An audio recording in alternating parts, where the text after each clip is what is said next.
तीव्रतम भोग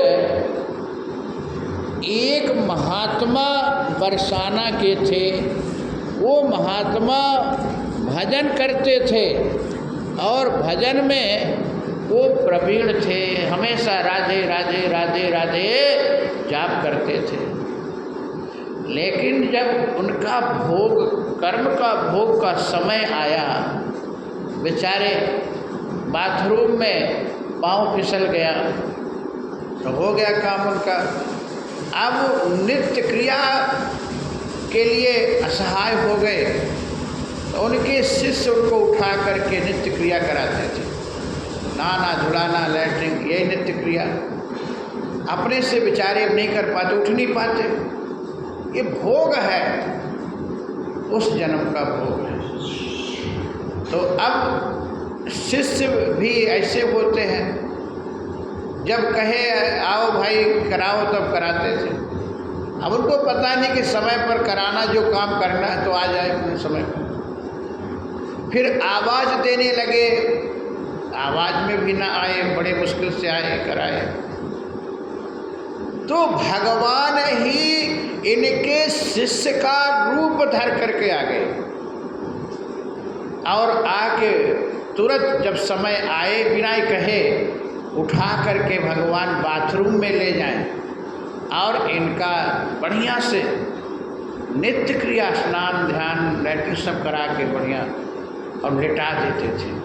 ये भगवान सब काम कर रहे हैं, बताओ। लेकिन इनको पता नहीं कि कौन कर जाता है। लेकिन एक दिन देखो भगवान भी पकड़ में आ जाते हैं।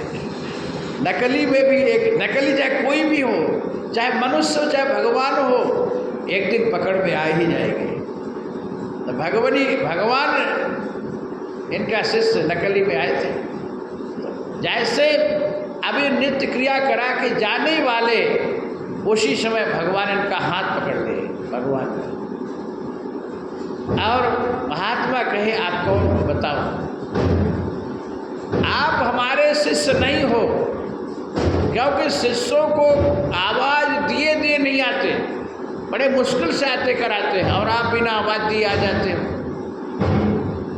आप लौकिक नहीं अलौकिक हो, आप कौन? तब भगवान अपने रूप में आए,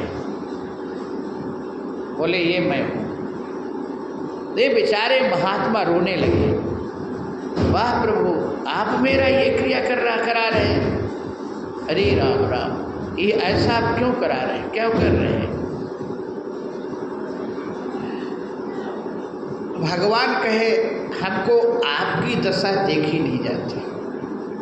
तो महात्मा कहे देखी नहीं जाती तो हमको हमारा ये कर्म मुक्ति दे दो हमको। अब हम ऐसे जीना से क्या जीना?